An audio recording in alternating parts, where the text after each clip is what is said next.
ಜೈ ಜವಾನ್ ಜೈ ಕಿಸಾನ್. ನಾವು ರೈತರು ಬೆಳೆದಿರುವಂಥ ಹಣ್ಣು ತರಕಾರಿಗಳಿಂದ ನಮ್ಮ ಆರೋಗ್ಯಕ್ಕೆ ಎಷ್ಟು ಲಾಭಗಳಿದೆ ಅಂದ್ಬಿಟ್ಟು ಒಂದು ಹಾಡಿನ ಮೂಲಕ ತಿಳ್ಕೊಂಬರೋಣ ಬನ್ನಿ ಸ್ನೇಹಿತರೆ, ನೋಡೋಣ. ಬಂಜೆ ತನಕ್ಕೆ ಅಂಜೂರ, ಜೀರ್ಣ ಶಕ್ತಿಗೆ ಖರ್ಜೂರ, ನೇರಳೆ ತಡೆಯುವುದು ಕ್ಯಾನ್ಸರ, ಮೂಳೆ ವೃದ್ಧಿಗೆ ಪನ್ನೀರ, ಲೈಂಗಿಕ ಶಕ್ತಿಗೆ ನುಗ್ಗೆಕಾಯಿ, ಸಕ್ಕರೆ ಕಾಯಿಲೆಗೆ ಬಳಸಿ ಬೆಂಡೆಕಾಯಿ, ತಲೆ ಸುತ್ತಿಗೆ ಬಳಸಿ ನೆಲ್ಲಿಕಾಯಿ, ಮಂಡಿ ನೋವಿಗೆ ಮೇಕೆ ಹಾಲು, ನಿದ್ದೆಯು ಬರಲು ಕಬ್ಬಿನಾಲು, ಇನ್ಸುಲಿನ್ಗೆ ಗೋಡಂಬಿ, ಕ್ಯಾಲ್ಸಿಯಂಗೆ ಬಟಾಣಿ, ಚರ್ಮದ ಕಾಂತಿಗೆ ತೆಂಗಿನಕಾಯಿ,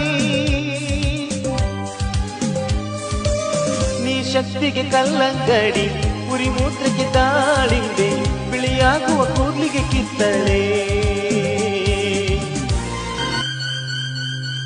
ಮೆಂತೆ ನೀರನ್ನು ಕುಡಿದರೆ ರಕ್ತದೊತ್ತಡ ನಿಲ್ಲುವುದು, ಕೇಳಿ ತಿಳಿರಿ ನಾಡ ಜನರೇ, ಬೀಟ್ರೂಟ್ ಅನ್ನು ಸೇವಿಸಲು ಹೊಟ್ಟೆಯ ಹಸಿವು ಹೆಚ್ಚುವುದು, ನೀವು ಕೂಡ ಟ್ರೈ ಮಾಡಿ ನೋಡಿ.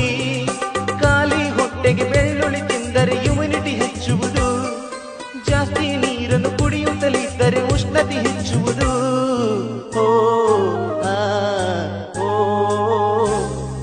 ಪೈನಾಪಲ್ ಸೇವಿಸಿರಿ, ಅರಿಶಿಣ ಕಾಮಲೆ ಓಡಿಸಿರಿ, ತುಳಸಿ ಎಲೆಯ ಜಿಗಿರಿ, ಎದೆ ಉರಿಯನ್ನ ತೊಲಗಿಸಿರಿ,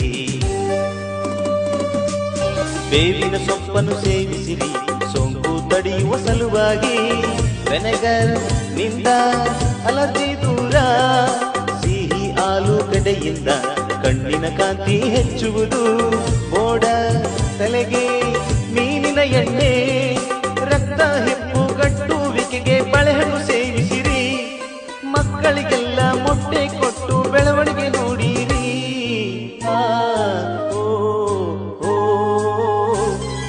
ರಕ್ತ ಪರಿಚಲನೆಗೆ ಸೀತಾಫಲವ ಬಳಸಿರಿ,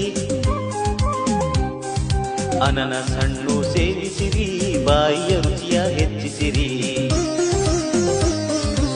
ಸ್ಟ್ರಾಬೆರಿ ಕಳೆಯುವುದು ಊರಿ ಊತ, ಉಬ್ಬಸದ ನಿವಾರಣೆಗೆ ಬಿಸಿ ನೀರು ಕುಡಿಯಬೇಕು, ಆಯಾಸಕ್ಕೆ ಒಣ ದ್ರಾಕ್ಷಿಯು. ಜೈ ಜವಾನ್ ಜೈ ಕಿಸಾನ್. ನೋಡಿ ಸ್ನೇಹಿತರೆ, ಒಂದು ಕ್ಯಾರೆಟು ಎಷ್ಟುದ್ದ ಇದೆ, ಇದೇ ಥರ ಎಲ್ಲ ಕ್ಯಾರೆಟು ಇದೆ ಅಂದ್ಬಿಟ್ಟು ನಾನು ಅಂದ್ಕೊಳ್ತಾ ಇದ್ದೀನಿ. ನೋಡ್ತಾ ಇರ್ಬೋದು ಎಷ್ಟೆಷ್ಟು ಉದ್ದ ಇದೆ ಒಂದು ಕ್ಯಾರೆಟ್ ಅಂದ್ಬಿಟ್ಟು. ಸೊ ಎಷ್ಟು ಖುಷಿ ಆಗ್ತಾ ಇದೆ ಈ ಕ್ಯಾರೆಟ್ ಬೆಳೆದಿರೋದಕ್ಕೆ. ರಘುಕುಲ ತಿಲಕಾರ ಕುಮಾರ.